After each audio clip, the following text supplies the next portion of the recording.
गुरुर्देव महेश्वरः गुरुसाक्षात् परब्रह्म तस्मै श्री गुरवे नमः. रामाय रामभद्राय रामचंद्राय वेधसे रघुनाथाय नाथाय सीताया पतये नमः. मनोजवं मारुततुल्यवेगं जितेन्द्रियं बुद्धिमतां वरिष्ठं वातात्मजं वानरयूथमुख्यं श्रीरामदूतं शरणं प्रपद्ये.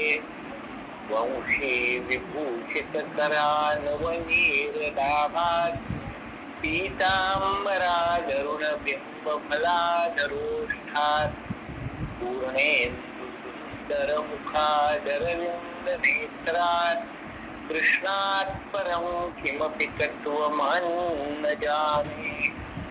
योऽन्तः प्रविश्य मम वाचमिमां प्रसुप्तां संजीवयत्यखिलशक्तिधरस्वधाम्ना. अन्यांश्च हस्तचरणश्रवणत्वगादीन् प्राणान् नमो भगवते पुरुषाय तुभ्यम्. श्रुतिस्मृतिपुराणानामालयं करुणालयं नमामि भगवत्पादं शङ्करं लोकशङ्करम्. शङ्करं शङ्कराचार्यं केशवं बादरायणं सूत्रभाष्यकृतौ वन्दे भगवन्तौ पुनः पुनः. शुकातारिखे पूर्णवैराग्यजाते वसिष्ठापरिज्ञानयोगेश्वराते कवी वाल्मिका तारिखा मान्य ऐसा. नमस्कार माझा सद्गुरु रामदासा. जयांचा जनी जन्मनामार्थ झाला जयांनी सदा वासनामात केला. जयांच्या मुखी सर्वदा नाम कीर्ती. नमस्कार त्या ब्रह्मचैतन्य मूर्ती सद्गुरुनाथ महाराज की जय. समसंतन की जय. जय जय रघुवीर समर्थ. श्रीराम.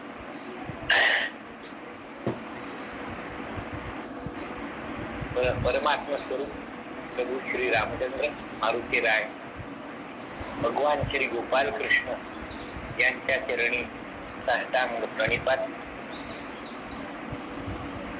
भगवान शंकराचार्य समर्थ रामदास स्वामी ब्रह्मचैतन्य महाराज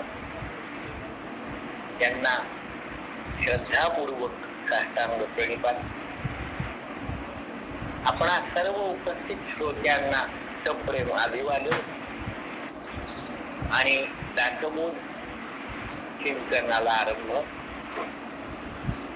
आपण दासबोध हे या ग्रंथाला ते समर्थांनी नाव दिलेलं आहे. त्यामागे समर्थांचा काय विचार आहे त्या संदर्भाने गेले 2 दिवस काही चर्चा करतो आहोत. काही चिंतन करण्याचा प्रयत्न त्या दृष्टीनं करतो आहोत.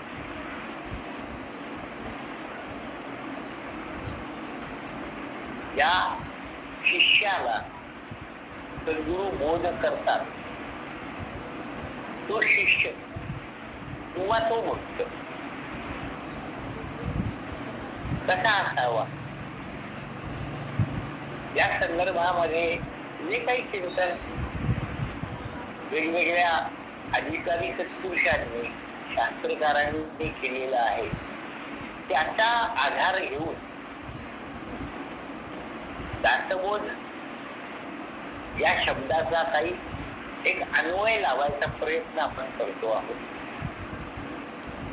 ज्याला बोध करायचा किंवा ज्याला बोध होण्याची व्यवस्था आहे असा तो भक्ती मार्गावरचा साधक, शिष्य, श्रोता याचा दास्यभाव कसा असावा या संदर्भात आपण काही चिंतन करतो. दास 3 प्रकारचे असतात. एक उत्तम दास, एक मध्यम दास आणि एक अधम दास, असे 3 प्रकार शास्त्रकारांनी सांगितलेले. दास्य याचा अर्थ सेवा करणे, चाकरी करणे, दुसऱ्यासाठी स्वतःचा देह झिजवणे. असं केलं असताना काय प्राप्त होतं? तर एखाद्याची आपण चाकरी केली, नोकरी केली, बहुतेक जण तसं करतच असतो. तर महिना अखेरीला त्याचा मोबदला आपल्याला मिळतो. या आर्थिक मोबदल्याच्या हेतूने दास्य पत्करणारे, नोकरी करणारे हे बहुसंख्य, हे मध्यम वर्गाचे. मध्यम अधिकारी दास असं ज्याचं शास्त्रकार वर्णन करतात, ते मोबदल्याच्या अपेक्षेनं दुसऱ्यासाठी काही काम करणारे ते मध्यम अधिकारी आहेत. त्यांना त्यांच्या कामाचा मोबदला मिळाला, ते संतुष्ट असतीलच असं नाही, किंबहुना नसतातच. अधिक मोबदल्याची, अधिक लाभाचीच अपेक्षा त्यांना असते. त्यासाठी मग ते संप करतील, काम करताना काही अटी घालतील, इतक्या पगारामध्ये इतकंच काम मी करेन, यापेक्षा जास्ती जर करावं लागणार असेल, जास्त वेळ करावं लागणार असेल तर मला ओव्हर टाइम मिळाला पाहिजे, असा ते अधिकार गाजवत असतात. आणि म्हणून तो सेवाभाव हा सेवाभाव न राहता त्याला म्हणूनच मध्यम अधिकारी असं म्हणतात. तशा अर्थाने ती सेवा आहे, परंतु त्यामागे सेवाभाव नाहीये, दास्य भाव नाहीये.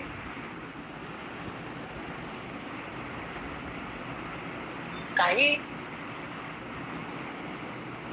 अधम वर्गामध्ये म्हणजे पगार तर घेतात, अधिकाची अपेक्षा असतेच असते, पण जे नेमून दिलेलं काम आहे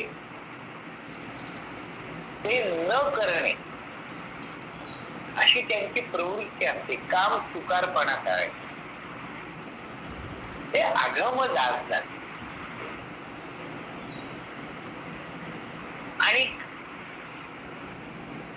हे 3 प्रकार लक्षात घेताना याच्या खाली एक आणि वर एक असे 2 प्रकार अजूनही त्याला जोडावेसे वाटतात. खालती म्हणजे अधम दासाच्या खाली ही एक अधम दास, की जो पगार घेतो पण काम करायचं टाळतो, तो अधम. पण जो पगार घेतो, मोबदला घेतो, पण मालकाच्या हिताच्या विरुद्ध असणारच करतो, त्या कामासाठी त्याला नेमलेला ते काम न करता त्याच्या विपरीत कर्म तो करतो. सैन्यामध्ये त्याला एक नोकरी मिळालेली आहे, तो सैनिक या भावाने त्याने देशाची सेवा करावी. त्याला पगार देणारे राष्ट्रपती आहेत, या राष्ट्राचे मुख्य आहेत, त्यांच्या व्यवस्थेमधला तो एक नोकर, दास आहे. त्यानं देशाच्या हितासाठी काम करावं, सीमा संरक्षण असेल तर अंतर्गत सुरक्षा, ते काम त्यांनी प्रामाणिकपणाने करावं. असं न करता जे अतिरेकी देशामध्ये काही घातपात करण्याच्या हेतूने देशात प्रवेश करू इच्छितात, किंवा देशात येऊन काही ठराविक ठिकाणी असे घातपात ते घडवून आणतात. असा जर का अधिकारी सैनिक तो त्यांनाच मदत करत असेल, त्याचा अर्थ तो देशद्रोह करतो. ज्या देशाचं अन्न तो खातो त्या देशाच्या विरुद्ध तो काम करतो, म्हणून त्याला अधमाधम, अधमाहूनही अधम असा दास, असे चौथा प्रकार. आणि उत्तम दास की जो मालकांनी सांगितलेलं काम अत्यंत प्रामाणिकपणाने करतो, त्यामुळे मालकाचं नुकसान होणार नाही ना, त्याचा फायदाच होईल ना, इतका सगळा विचार करून तो ते काम पार पाडतो. मोबदल्यात मालक जे देईल ते, अधिकाची अपेक्षा नाही. काही दिलं अथवा न दिलं तरी त्याबद्दलही त्याला फारसं काही सुख दुःख वाटत, असा तो उत्तम दास. पण याही पेक्षा एक आणखीन पाचवा, याच्याही वरचा एक दास की जो उत्तमोत्तम, सर्वोत्तम आहे. आणि त्या संदर्भामध्ये आपण काल मारुती रायांचा एक विचार, सर्वोत्तम दास कोण आहे, कारण ज्याची सेवा दास्य भावाने मारुती राय करतात तो सर्वोत्तम आहे. यदि धन्य तो दास सर्वोत्तमाचा. त्या सर्वोत्तमाचा दास ही तो सर्वोत्तम आहे. त्याचं समर्थांनी मनोबोधामध्ये फार सुंदर चित्रण केलेलं आहे. 10 श्लोक त्यासाठी त्यांनी खर्च केले. ते आपण मुळातूनच पाहून घ्या. पण जो सर्वोत्तम आहे त्याला पुरुषोत्तम असं भगवद्गीता म्हणते. अशा पुरुषोत्तमाचा दासोत्तम, दासोत्तम असे मारुती राय.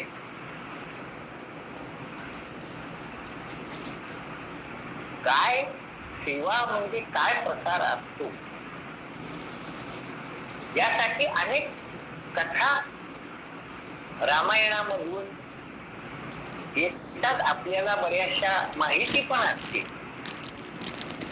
त्या कथांमधून मारुती रायांचं जे चित्रण आपल्या पुढे केलेलं आहे त्याचा विचार या दृष्टीने आपण करा, तर आपल्याला हे नक्की जाणवेल की सर्वोत्तम दास हे मारुती राय कसे.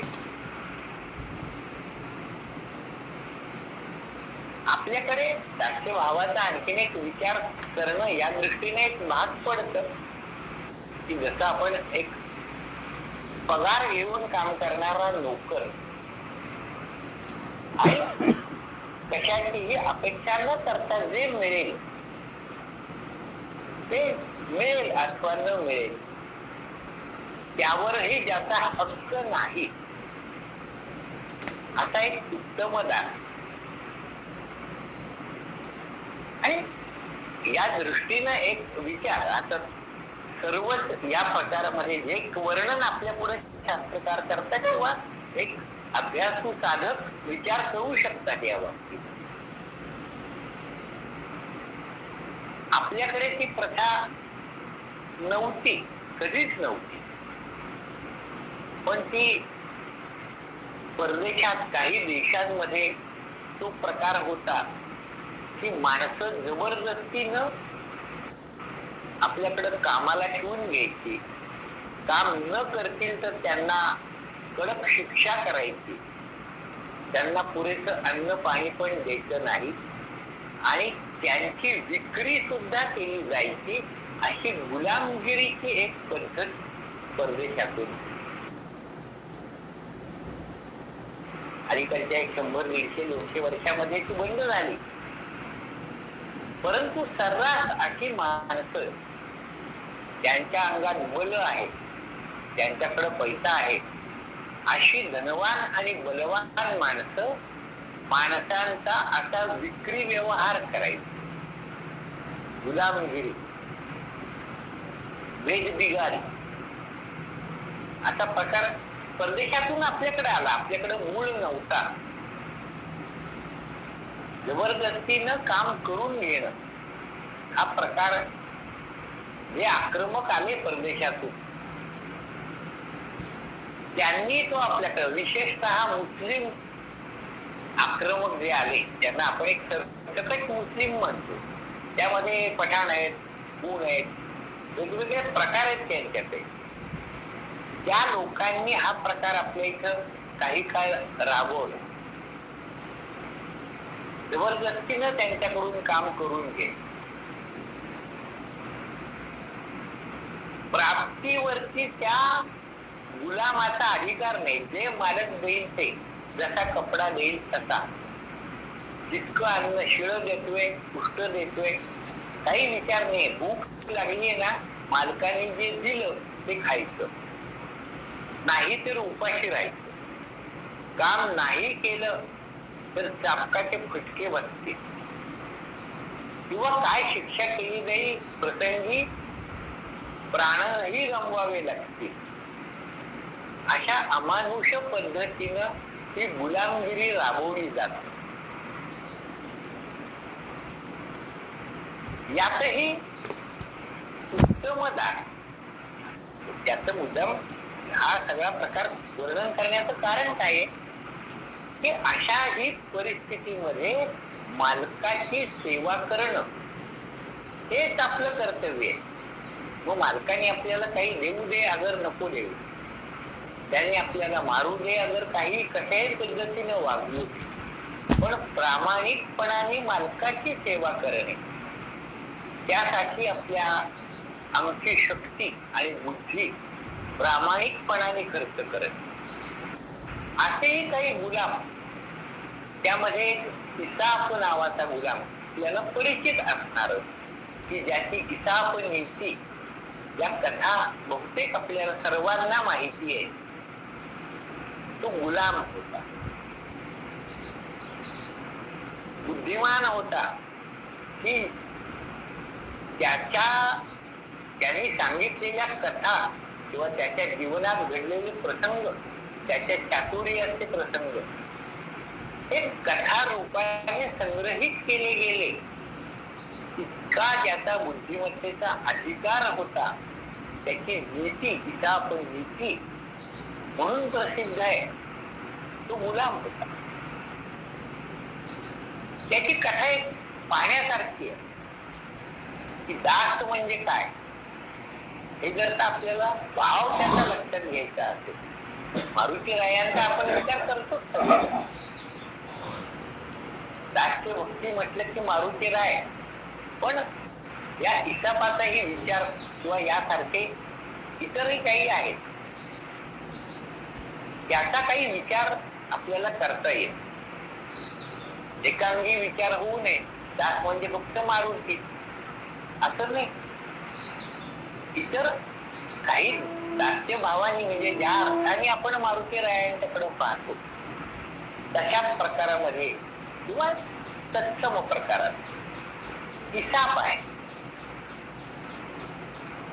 गुलाम आहे.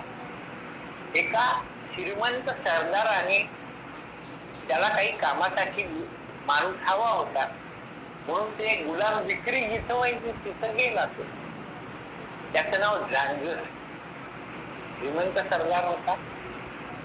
त्याला स्वतःच्या घरातील लहान मुलं सांभाळायला एक नोकर हवा होता आणि तसा एक चांगला धष्टपुष्ट कोणी नोकर असावा. त्या हेतूने तो त्या गुलामाची खरेदी करायला गेला. तर त्याच्या पुढे हा हिसाब आला आणि त्या हिसाबाने त्या झांझसला नमस्कार केला आणि म्हटलं, आपण मला द्या.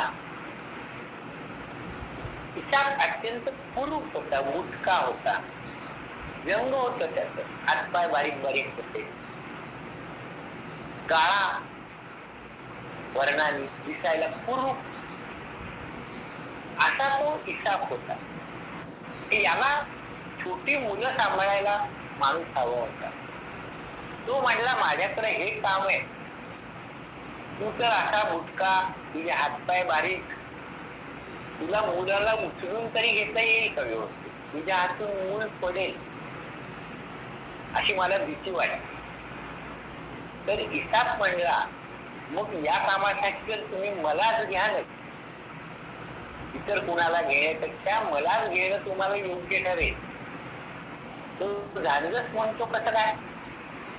तो म्हणतो तुम्ही चांगला उंचापुरा धडधाकट मनुष्य घेतला आणि त्याच्या हातून जर तुमचं बाळ निसटलं तर ते जास्ती उंचावरून खाली पडेल, त्याला जास्ती इजा होईल. माझ्या हातून पडलं तर तितकंसं लागणार नाही का? हे इसापाने दिलेलं उत्तर ऐकून तो झांजस त्याला घेतो आणि तो त्याच्या सेवेमध्ये राहतो. त्याला जे काही काम सांगितलं जाईल तो प्रामाणिकपणे करायचा, खऱ्या सेवा भावाने करायचा. एक दिवशी त्या झांजसकडे एक जवाहिरा आला. त्यांनी एक हिरा त्याला दाखवला, खूप तेजस्वी हिरा, आणि हा आपण विकत घ्या, याचं योग्य मूल्य मला द्या अशी त्यांनी विनंती केली. त्यांनी आपल्या राज्यामधले, गावामधले जे उत्तम जवाहिरे होते त्यांना बोलवलं आणि त्याची परीक्षा करा, किंमत करा असं सांगितलं. एक जण आला, त्याने बघितला व्यवस्थित, म्हणला काय, त्यांनी त्यांच्या भाषेमध्ये, पण आपण आपल्या भाषेत समजण्यासाठी बोलूया. तो म्हणला 15 कोटी रुपये द्यायला हरकत. दुसरा म्हणला नाही, 25 तरी द्यायला पाहिजे. आणखीन कोणी असं कमी जास्त सांगत होते. एक जण म्हणला 50 कोटी द्या. आणि तो जो हिरा विक्रीला घेऊन आलेला होता तो म्हणत होता मी 100 कोटीच्या खाली 1 रुपया घेणार, कमीत कमी 100 कोटी. असं त्यांची चर्चा चालली आणि काही कामाच्या निमित्ताने त्या ठिकाणी तो इसाप आला. त्या झांजसने त्याला विचारलं की अरे हा हिरा बघ आणि याची किंमत किती द्यावी असं तुला वाटतं? तो इसाप हसला, म्हणला मालक, मला पैसे म्हणजे काय माहितीच नाही, माझ्या हातात कधी पैसे पडत नाहीत, मला असा व्यवहार कधी करायची सवयच नाही, मी गुलाम दास आहे आपला, त्यामुळं मला कशी किंमत करता येईल? ते माझं काम नाहीये. त्यामुळं हा प्रश्न आपण मला विचारण्याच्या ऐवजी आणखीन कोणी जवाहिरे असतील त्यांना काही बोलवून आणायचं असेल तर मी बोलवून आणतो, ते काम मला सांगा, पण हे किंमत करणं वगैरे मला काही जमणार. मग तो असं म्हणतो की मग असं कर, तो हातोडा घे आणि त्या हिऱ्यावर मार जोरात. तो हिसाब घेतो आणि त्या हिऱ्यावर जोरात एक घाव घालतो, तो हिरा फुटून जातो. तो हिरा फुटून गेला याचा अर्थ तो खोटा होता. त्याची किंमत जवाहिऱ्यांना करता तो ओळखतात आला. तो झांजसच्या लक्षात आला असावा कदाचित, आणि त्या हिसाबाने त्याला जो हुकूम मिळाला त्याप्रमाणे काम केलं, तो हिरा फुटला. तो झांजस म्हटला अरे वेड्या, 100 कोटी रुपयांचा हिरा आहे तो, फुटताना तुला काही वाटलं नाही? तो म्हणला तो 50 कोटी काय 100 कोटी हे मला काही कळत नाही, मला इतकंच कळतं की माझ्या मालकाने सांगितलंय त्याच्यावर हातोडा मार, तर तो मारणे इतकंच मला कळतं. त्याचा परिणाम काय असेल त्याची जबाबदारी माझी नाही, ती आपली आहे. असं म्हणून त्याने हातोडा ठेवला आणि तो आपल्या कामाला निघून गेला. दास्य भाव कसा असतो की आपण जे काम मालकाच्या आज्ञेनं करू त्याचा परिणाम आपल्याला भोगावा लागणार. तो भोगायला तो मालकच समर्थ आहे किंवा ती त्याची जबाबदारी आहे. ते ओळखून या भावनेने काम करणारा दास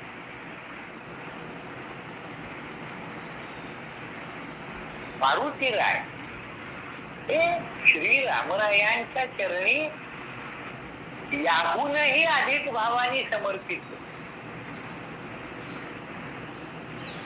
आणि त्या अर्थाने ते रामरायांची सेवा करताना त्यांची अंतःकरण वृत्ती कशी होती आणि समर्थांना दासबोध या शब्दातून जो दास अभिप्रेत आहे की हा बोध कोणाला होईल.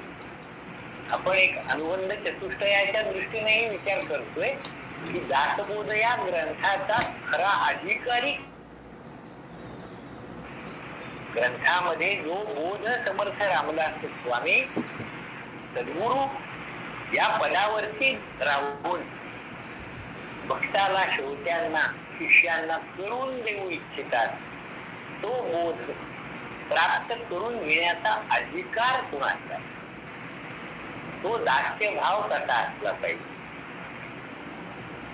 तो समर्थांनी मारुतीरायांना आदर्श ठेवून आपल्या जीवनामध्ये आचरला. तो दास्य भाव त्यामध्ये काही अटी आहेत की तो दास सर्वस्वाने समर्पित असलाच पाहिजे. आणि सर्वस्वाने समर्पित असं म्हणताना भगवंताला सर्वस्वाने समर्पित हा शब्द आपण या ग्रंथातही या 4 वर्षात अनेक वेळेला विचार त्याचा केलाय, बोलला गेलेला आहे, ऐकलेला आहे की सर्वर्थाने सर्वस्वाने समर्पण म्हणजे काय, आत्मनिवेदन म्हणजे काय. खऱ्या अर्थाने आत्मनिवेदन भक्ती ही जी नवविधा भक्ती मधली सर्वोत्तम भक्ती म्हणून ज्याचं वर्णन केलं जातं ते आत्मनिवेदन किंवा सर्वार्थाने समर्पण म्हणजे काय.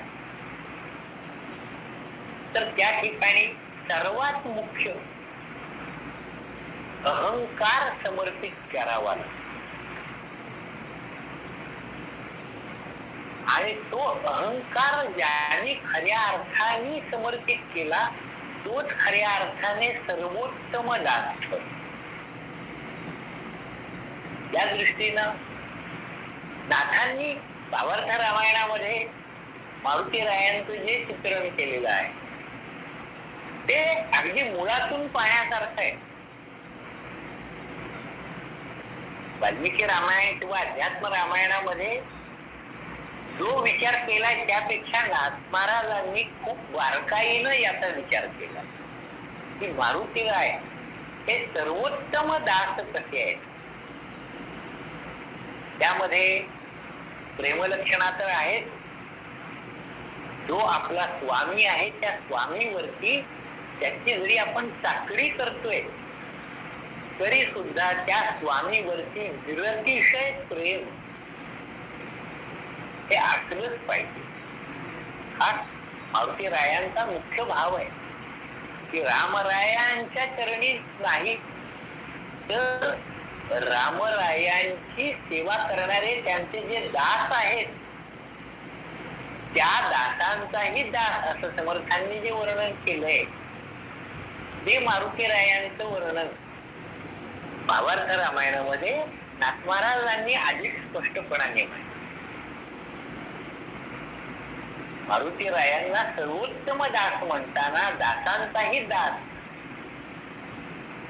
जे रामभक्ती करतात त्यांच्याही मार्गातली संकट दूर करण्याचं काम मारुतीराय करतात. रामभक्ती करणारा कोणीही साधक त्याकडे मारुतीराय तो रामच आहे या भावनेनं पाहतात आणि त्यामध्ये त्यांचा अहंकार बिलकुल आड येतो. नाहीतर मारुतीरायां इतका सर्वश्रेष्ठ दास भक्त कोण आहे? ज्याला तुकाराम महाराज हा भक्ती मार्गावरचा आचार्य मानतात. काय भक्तीच्या त्या वाटा मज दावाव्या सुघटा, शरण शरण हनुमंता तुझा आलो रामदूता. असं तुकाराम महाराज त्याच्याकडे दास्य भक्ती मागतात. ते मारुतीराय त्यांच्या ठिकाणी प्रेम तर आहे, स्वामी विषयी प्रेम आहे, स्वामी भक्ताविषयी पण प्रेम आहे आणि अहंता बिलकुल नाही. की जो मुख्य समर्पणाच्या विषयामध्ये आपल्याकडून सर्वस्वाने समर्पण, समर्थ याच्यावरती जास्ती जोर देतात. सर्व अर्पावे शेवटी प्राण तोही विसावा. तिथं सर्व अर्पावे, तिथं स्व अर्पायचं, सर्व स्व द्यायचं. म्हणजे काय? तर तो अहंकार द्यायचा आहे, म्हणजे सगळं दिलेलंच आहे. आणि तो अहंकार मारुतीरायांनी कसा समर्पित केला याचं वर्णन नाथ महाराज करतात. काल आपण विचार केला की बुद्धिमान कसे आहेत मारुतीराय आणि प्रभू श्रीराम सारखे मारुतीराय, यांच्यामध्ये विलक्षण प्रेम पहिल्या भेटीतच कसं उत्पन्न झालं हा विचार आपण काल केला. आणि म्हणूनच ते एकरूप आहे. आणखी स्वामी हे भिन्नत्वानी देहामुळे वाटतात, पण अंतरंग भावानी ते एकरूपच आहेत. समर्थ तसेच आहेत. समर्थांची शेजारती जी केली जाते त्यामधली ओळ पहा. राम आणि दास दोघे पहुडले रामे, हे बोलावयाही वेगळे मुरले तपोन. असे समर्थ ही प्रभू रामरायांची एकरूपच झालेले नाथही तसेच आहे. आणि ते नाथ एक कथा आपल्या पुढे मांडतात की मारुतीराय आणि त्यांच्या बरोबर काही नल नील जांबुवंत अंगद वगैरे इतर काही वानरवीर सीता शोधार्थ दक्षिण दिशेला निघाले. त्यांना संपाटी नावाचा जटायूचा भाऊ गृधराज भेटला. त्याला चाक्षुषमती विद्या अवगत होती आणि तो दशरथाचा मित्र होता. संपाटी आणि जटायू हे दशरथ महाराजांचे मित्र होते आणि हे दशरथ नंदन रामाच्या कामासाठी आलेले लोक आहेत, आलेले वानर आहेत असं समजल्यावरती त्या संपाटीनं चाक्षुषमती विद्येचा वापर करून सीता शोध घेतला आणि सांगितलं की या समुद्राच्या पलीकडे एक लंका नावाचं द्वीप आहे समुद्राच्या मध्ये. तिथं रावण आहे, त्या रावणाने सीतेचं अपहरण केलेलं आहे आणि त्या सीता मातोश्रींना अशोक वनामध्ये ठेवलेलं आहे. समुद्र उल्लंघून जाण्याचा काही उपाय पहा आणि तुम्हाला सीता मातोश्री त्या ठिकाणी भेटतील असं सांगून तो निघून गेला. यावरती समुद्र तरुण जाण्याचा उपाय काय? मारुतीरायांच्या अंगी ती शक्ती होती, परंतु शक्तीचं विस्मरण झालेलं. तसा ऋषींचा शाप होता. आपल्या आमची शक्ती आणि बुद्धी ही जर का समाजाच्या आणि संत सज्जनांच्या विरुद्ध वापरली गेली तर तीच अतिरेकी ठरते. बालवयामध्ये मारुतीरायांच्या अंगी तो विवेक नव्हता आणि म्हणून त्यांना ऋषींनी शाप दिला होता की तुझ्या आमच्या शक्तीचं तुला विस्मरण होईल आणि त्याची स्मृती तुला जेव्हा जागृत होईल तेव्हा त्याचा वापर करता येईल. हे जांबुवंताला माहिती होत. कथेचा अर्थही फार लक्षात घेण्यासारखा आहे की आपल्या अंगी शक्ती आहे हे ओळखण्यापासूनच विवेकाची सुरुवात होते. आपली शक्ती आणि बुद्धी आपण ओळखत नाही, ती आळसामध्ये वाया घालवतो. असं आपल्या जीवनामध्ये आचरण करणारा दासबोध या ग्रंथाचा अधिकारी ठरू शकत.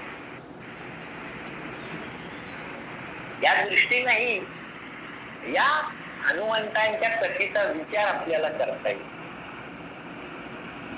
जांबुवंतांनी हनुमंतांना ते स्मरण करून दिलं आणि मारुतीरायांनाही ती स्मृती जागृत झाली. आपण कोण आहोत याची स्मृती जागृत होणं इथं स्वरूपाचं भानच आहे.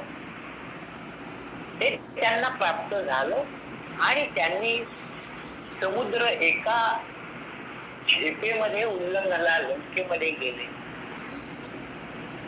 लंकेमध्ये गेल्यावरती त्या लंकेचं रक्षण करणारी ती लंकिनी होती, राक्षसी, तिला मारलं. लंकेची कोण एक अधिष्ठात्री देवता होती, तिचा वध केला आणि सीता शोध करत करत सीतेला रावणाने अंतःपुरात तर ठेवलेले नसेल ना, म्हणून ते रावणाच्या अंतःपुरामध्येही जाऊन आले अशी कथा काल आपण पाहिली. त्या ठिकाणी 80,000 स्त्रिया रावणाने उचलून आणलेल्या, बंदीखान्यात आपल्याकडे ठेवलेल्या आणि ज्या वासनेनं निघत आहेत त्यामुळे त्यांच्या अंगावरच्या वस्त्राचीही त्यांना शुद्ध नाही. कित्येक अर्धनग्न आहेत, काही पूर्ण नग्न आहेत आणि काम वासना तृप्तीसाठी तळमळत आहेत. मारुतीरायांनी विचार केला ज्यामध्ये सीता माऊली असणं शक्य, तिथनं बाहेर पडलं. फिरता फिरता त्यांना एका ठिकाणी काही राक्षसीने पहारा देत बसलेल्या आहेत आणि त्या ठिकाणी अत्यंत कृश झालेल्या म्लानवदना आणि रामरायांनी जी खूण सांगितली होती त्या राक्षसीने तिथं असतानाही तिथले वृक्ष त्यातून त्यांना राम नाम ऐकायला येत होत.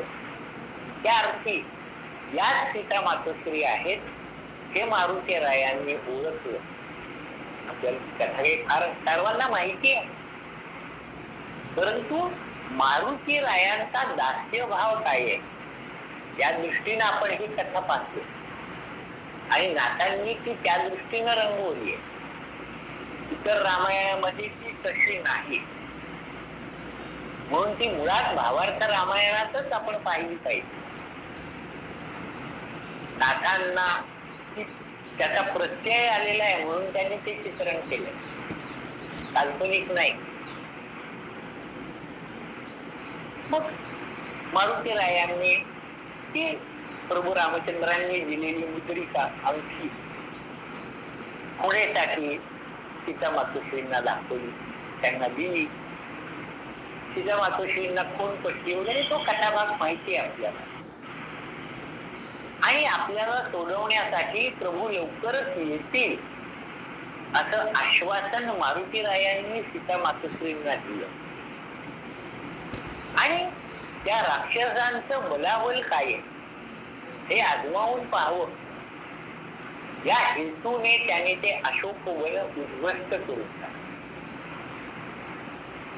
रावणाचा एक मुलगा अक्षमाली त्याला मारून टाकलं. रावणाचा सेनापती त्यालाही मारून टाकलं. आणि इंद्रजिताच्या ब्रह्मास्त्रापुढे त्यांनी शरणागती पत्करली. नाथ महाराज हेतू पुरस्तर याचं वर्णन उल्लेख करतात की हेतू पुरस्तर इंद्रजिताने ब्रह्मास्त्र टाकल्यानंतर त्याच्या पाशामध्ये मारुती रायांनी स्वतःला बंदिस्त करून घेतलं. मग राक्षसाने त्यांना पकडून रावणापुढे आणून उभं केलं. त्याला मारून टाका असं रावणाने सांगितलं, पण विभीषणाने सांगितलं की तो दूत आहे आणि दूताला मारणं राजधर्माला धरून नाही, तेव्हा त्याला मारू नका. मग वानरांना आपल्या शेपटीचा अभिमान असतो, याचा अभिमान घालवण्यासाठी याच्या शेपटीला काही कापड बांधा आणि त्याला अग्नी लावा अशी रावणाने आज्ञा केली. मारुती राय जेव्हा अशोकवनामध्ये सीता शोधत घेत गेले होते, तेव्हा तिथं सरमा नावाची राक्षसी सीतेबरोबर काही बोलत होती. ते मारुती रायांनी ऐकले. ती सरमा राक्षसी ही विभीषणाची पत्नी आहे. ती सीता मातोश्रींना सांगत होती की मला रात्री एक स्वप्न पडलं आणि त्या स्वप्नामध्ये मला असं दिसलं की समुद्राच्या पलीकडून कोणी एक वानर आला आहे आणि त्या वानराने लंका पेटवून दिली असं मला दिसलं. अशी कथा स्वप्न मारुती रायांनी ऐकलं आणि रावणाने जसं शेपटीला अग्नी लावा अशी आज्ञा दिली, तेव्हा त्या सरमा या राक्षसीनेच्या तोंडून रामरायांनीच आपल्याला आदेश दिला आहे. त्यामुळं आता आपली शक्ती पेटवली गेलीच आहे, तर रामरायांच्या आज्ञेप्रमाणे या लंकेला दहन करू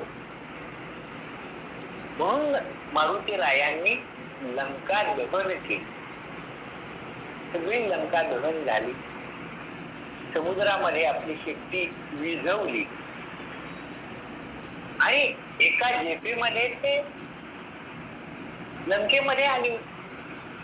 तसं एका झेपेत काम झालेलं आहे. आता रामरायांच्या पुढे जायचं, पण मारुती रायांनी तसं केलं नाही. मारुती राय तिथून थेट गेले ते ब्रह्मदेवाकडे गेले. ब्रह्मदेवाला नमस्कार केला. ब्रह्मदेवालाही मारुती राय माहिती होते. ब्रह्मदेवानेही त्यांना वंदन केलं. का आला विचारलं, तर म्हणले मी आता असं लंकेमध्ये गेलो होतो. आता ब्रह्मदेवांना सर्व ज्ञात आहे, देवच आहेत ते. हो म्हणले मला माहिती आहे, मी पाहिलंय सगळं आपण काय केलं ते. तर जे काही झालेलं आहे ते आपण पाहिलेलं आहे, आपल्याला सर्व ज्ञात आहे, तर तसं मला पत्र लिहून द्या. की आता असं मारुतीने एका झेपेमध्ये लंका गाठली, मग त्यांनी इथं असं असं केलं, त्या लंकिनीला मारलं, लंकेच्या देवतेला मारलं, त्या रावणाच्या मुलाला मारलं, त्याच्या सेनापतीला मारलं. मग इंद्रजिताने ब्रह्मास्त्र सोडल्यावरती ब्रह्मदेवा मी तुमचा मान राखला आणि म्हणून तुम्ही माझं हे काम करा, नाही तर ब्रह्मास्त्रामध्ये ताकद आहे का की ते मला बांधून ठेवू शकेल? ब्रह्मदेव म्हणजे नाही, आपली शक्ती ही त्याहून अधिक आहे. ब्रह्मास्त्र आपण सहजच तोडू शकलो असता, पण मी आपला मान ठेवला तेव्हा माझ्यासाठी जे जे काही घडलं ते पत्र मला लिहून द्या. ब्रह्मदेव म्हणजे असं कशासाठी? म्हणजे मी आता रामरायांच्याकडे जाईन, त्यांना मी सांगेन की सीता मातोश्रींचा शोध लागलेला आहे, त्या अशा अशा लंका या द्वीपावरती आहेत, आपल्याला तिकडे जायला पाहिजे. मग ते लंकेमध्ये कसा गेलो, समुद्र कसा उल्लंघला, तिथं काय काय झालं ते सगळं मला विचारतील आणि ते मला त्यांना सांगावं लागेल की मी एका झेपेत लंकेत गेलो, मग तिथं मी याला मारलं, त्याला मारलं, मी अशोकवन उद्ध्वस्त केलं, मग मी रावणाच्या दरबारामध्ये गेलो, रावण सिंहासनावर बसला होता. मी त्याच्यापेक्षा माझ्या शिफ्टीचं वेटोळं करून उच्चासन तयार केलं, त्यावर बसलो. माझ्या शेपटीचा अभिमान वाटून रावणाने शेपटी पेटवून दिली. मग मी लंका पेटवली. हे सगळं मी किती वेळा सांगू? हे सगळं करण्याची शक्ती माझी आहे का देवा? ही शक्ती तर प्रभू रामचंद्रांची आहे आणि लंका दहन ही त्यांचीच आज्ञा आहे. त्यांच्या आज्ञेनं, त्यांच्या शक्तीनं हे काम करवून घेतलं असेल तर यामध्ये मी किती वेळा आणू? तर ते माझ्या तोंडून निघणं शक्य नाही. ब्रह्मचैतन्य महाराजांचा या दृष्टीनं चरित्रामधला भाग आपण पहा. ब्रह्मचैतन्य महाराज त्यांच्या तोंडचं एक वाक्य आहे, आवर्जून बाबांनी त्यांच्या चरित्रात त्याचा उल्लेख केलेला आहे. आयुष्यामध्ये मी काही केलं असा शब्द वापरून माझी जीभ मी कधी विटाळली नाही, असं ब्रह्मचैतन्य महाराज. हा जो त्यांच्या ठिकाणी असणारा भाव आहे, हा अहंकाराचं पूर्ण समर्पण आहे. मारुतीरायांच्या या कथेतून तो भाव प्रगट होतो. मग मी हे पत्र घेऊन जाईन, रामराय मला विचारतील की काय काय झालं, मग मी हे पत्र देईन त्यांच्या हातात. ते लक्ष्मण वाचून दाखवतील आणि तिथं मी केलं असं माझ्या तोंडून मला बोलण्याचा प्रसंग येणार नाही आणि त्यांना साध्यंत वृत्त मात्र कळेल, त्यात काही राहणार नाही. म्हणून ते आपण मला लिहून हा जो मारुतीरायांचा भाव आहे, हा समर्पणाचा निरहंकार असलेला भाव, हा विलक्षण आहे. आणि दासबोधामध्ये समर्थांना अभिप्रेत असलेला किंवा समर्थांनी रामरायांची उपासना करताना जो दास्य भाव मारुतीरायांच्याच प्रमाणे आपल्या अंगी बाणवला, जो अहंकार मीपणामध्ये आहे ते ओळखून त्याचा उल्लेख ब्रह्मचैतन्य महाराज म्हणतात की तो मी आयुष्यात कधी मी अमुक केलं या शब्दाने, या वाक्याने माझी जीभ विटाळली नाही. म्हणजे काय तो, म्हणजे दास्यभाव म्हणजे काय, हे या प्रसंगांमधून आपल्याला लक्षात येईल. आणि या ग्रंथाचा अधिकारी हा असा दास आहे. अनुबंध चतुष्टयामध्ये जो अधिकार हा विषय येतो, तो विचार या दृष्टीनं आपल्याला लक्षात घ्यावा लागतो. ग्रंथाचा खरा अधिकारी कोण? अनुबंध चतुष्टय आपण बोलून आलो. अनुबंध चतुष्टयामध्ये अधिकार, ग्रंथाचा विषय, ग्रंथाचं प्रयोजन आणि ग्रंथाचं फल. फल प्रयोजन एकच आहे आणि त्याचा संबंध. प्रयोजन म्हणजे फल. आता श्रवण केली याचे फळ, क्रिया पालटे तत्काळ. कुणाची क्रिया तत्काळ पालटेल? ज्यांनी या ग्रंथाचं श्रवण केलं त्याची क्रिया पालटेल, असं समर्थ या समासात आपल्याला ग्रंथारंभ लक्षणामध्ये सांगतात. पण ग्रंथाचं श्रवण आणि पारायण करणारे माझ्यासारखे अनेक लाखो करोडो लोक झाले असतील, आताही करत असतील, परंतु क्रिया पालट होतो का? त्यांना समाधान प्राप्त होत का? खऱ्या अर्थाने ते पारायण होत का? ते श्रवण होत का? ग्रंथाचा अधिकारी ज्या पद्धतीनं या ग्रंथाचं श्रवण करेल तसं श्रवण झालं तर त्याचं फल आहे. हा संबंध आहे फल आणि अधिकारी शिष्याचा, अधिकारी भक्ताचा. अनुबंध चतुष्टयाचा विचार करताना संबंध भाव जो लक्षात घ्यावा लागतो तो या दृष्टीने आहे की अधिकारी आणि ग्रंथाचा विषय यांचा काय संबंध आहे. अधिकारी आणि ग्रंथाचं फल याचा काय संबंध आहे. ग्रंथाचा विषय आणि ग्रंथाचं फल यांचा संबंध काय आहे. या चार भूमिका लक्षात घेतल्या म्हणजे ग्रंथाचा अभ्यास करण्याचा आपला आरंभ होतो. हे ग्रंथारंभ लक्षण समासातून समर्थ आपल्याला दाखवत आहे. ग्रंथाचा विषय काय आहे तर ग्रंथाचा विषय समर्थांनी विशद केलेला आहे की याचा विशद केला भक्ती मार्ग.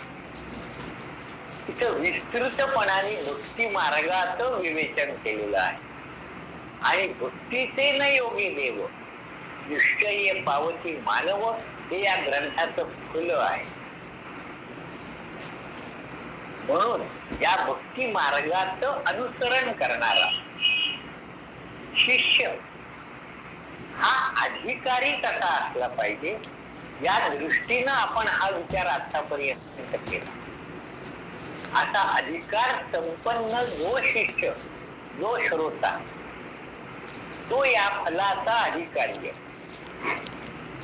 ग्रंथाचा विषय भक्ती आहे आणि म्हणून या ग्रंथामध्ये मूर्ख लक्षणांचा विचार आहे, त्रिविध तापांचा विचार आहे, 3 गुणांचा विचार आहे, मृत्यू लक्षणाचा विचार, वैराग्याचा विचार, नवविधा भक्तीचा विचार आहे, विवेकाचा विचार आहे.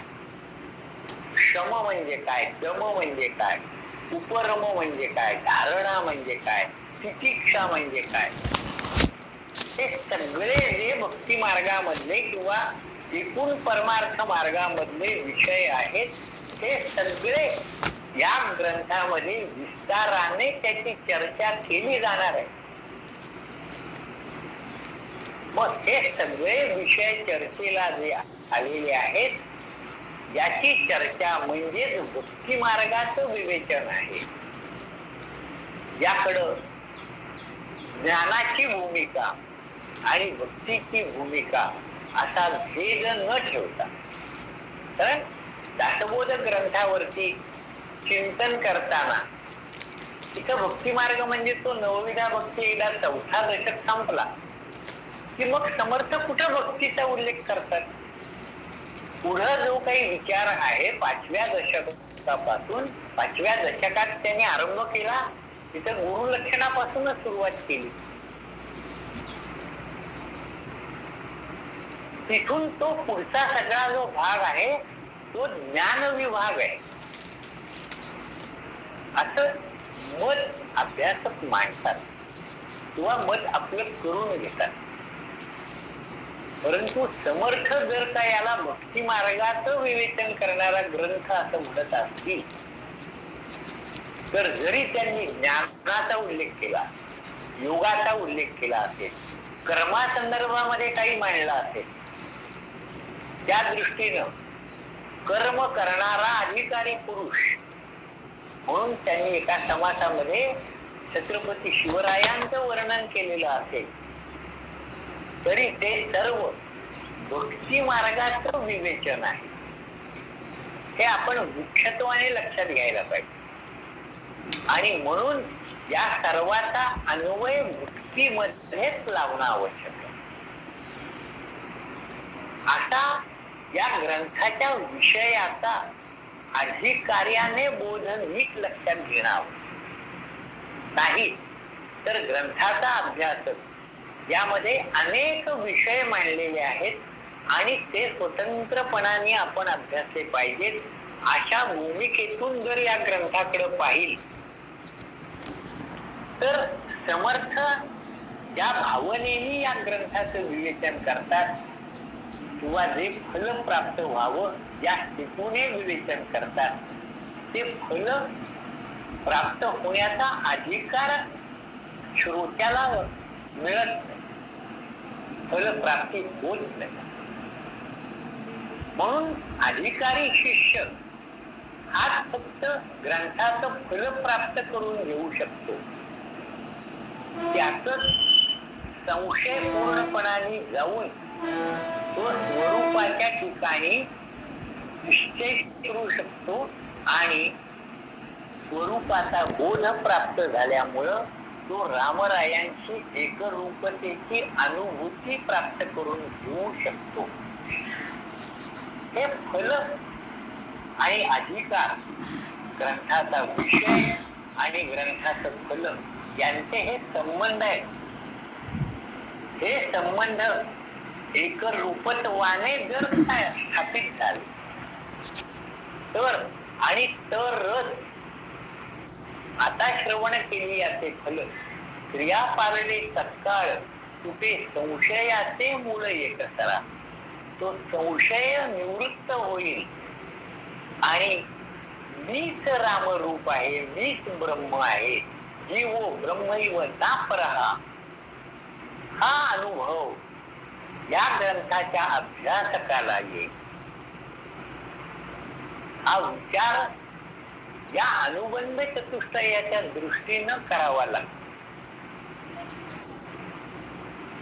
तो जर नीट समजून घेतला असेल आणि त्या दृष्टीनं या ग्रंथाचं परिशीलन आपण जर करत असू तर हा ग्रंथ नक्कीच आपल्याला समर्थांना अभिप्रेत असणारं फल प्राप्त करून द्यायला समर्थ आहे. यापुढं ग्रंथाची काही लक्षण शास्त्रकारांनी वर्णन केलेली आहे. 6 लक्षण मुख्यत्वाने ग्रंथाची वर्णन केली जातात. उपक्रम आणि उपसंहार, अभ्यास, अपूर्वता, अर्थवाद, ग्रंथाचं फल आणखी ग्रंथाची उपपत्ती. उपपत्ती म्हणजे युक्ती. मुख्य भाग आहे हा. या ग्रंथाचा जो विषय आहे, त्यात जो मार्ग दाखवलेला आहे त्याच्या आचरणाची युक्ती त्या ग्रंथामध्ये सांगितलेली असते. शास्त्रीय ग्रंथ ज्याला म्हणतात त्या ग्रंथाची ही 6 लक्षणं आहेत. उपक्रम आणि उपसंहार यामध्ये एक वाक्यता असलीच पाहिजे. त्याचे उपक्रम एका काहीतरी प्रसंगाने सुरू होतो आणि ग्रंथाचा समारोप होताना त्याच्या विरुद्ध काहीतरी प्रसंगामध्ये ग्रंथ समाप्त केला जातो. अशा ग्रंथांना कादंबऱ्या वगैरे म्हणतात किंवा अन्य काही म्हणत असतील, मला माहिती नाही. परंतु शास्त्रीय ग्रंथ याच्यामध्ये उपक्रम आणि उपसंहार यामध्ये एक वाक्यता असते तरच त्याला शास्त्रीय ग्रंथ म्हणता येतं. ग्रंथाचा अभ्यास म्हणजे काय करावं, या ग्रंथामध्ये अभ्यास या दृष्टीनं त्याची मांडणी कशी आहे, ग्रंथाची अपूर्वता काय, हा विचार थोडासा बारकाईनं करावा लागतो. कारण या ग्रंथामध्ये नवीन काहीच सांगितलं नाहीये. समर्थ सांगतात स्वतः की त्यांनी ग्रंथाची यादी दिली आपल्याला की इतके इतके ग्रंथ, वेद, उपनिषद, भगवद्गीता, भागवत इत्यादी पुराण, वेगवेगळ्या गीता, असे सगळे ग्रंथ, यातून जे सांगितलं तेच या ग्रंथात आहे. असं जर म्हणतात इथं अपूर्वता कुठे येईल? या ग्रंथाचं अपूर्वता असं जो उल्लेख लक्षण सांगितलं जातं त्या ग्रंथाची अपूर्वता काय हे आपल्याला पाहावं लागतं. अपूर्वता जर आपल्याला लक्षात आली नाही तर ग्रंथाचं फल काय आहे हे पण कळणार नाही. अर्थवादात्मक काही बोललेलं असतं, जे बोललेलं आहे ते शब्दशः तसंच घ्यायचं नसतं. याचा विचार करावा लागतो आणि या दृष्टीनं जर ग्रंथाचा आपल्याला खऱ्या अर्थाने अभ्यास करायचा आहे आणि समर्थ आपल्याला शिकवण निरूपण समासातून काय शिकवण देतात ती जर का आपली आत्मसात व्हावी असं वाटत असेल तर अनुबंध चतुष्टयाचा विचार करताना या ग्रंथ लक्षणांचा विचार करावा लागतो. कारण ही ग्रंथ लक्षण ज्याला समजली तो त्या ग्रंथाचा अधिकारी ठरू शकतो. आणि अनुबंध चतुष्टयामध्ये ग्रंथाचा अधिकारी हा विचार जो आहे त्या दृष्टीनेही ग्रंथाची लक्षणं ही अभ्यासणं आवश्यक ठरतं. तो विषय आता आपल्याला उद्या चिंतनासाठी घ्यावा लागेल. आता या ठिकाणी मी वाणीला विराम देतो आहे. जय जय रघुवीर समर्थ श्रीराम.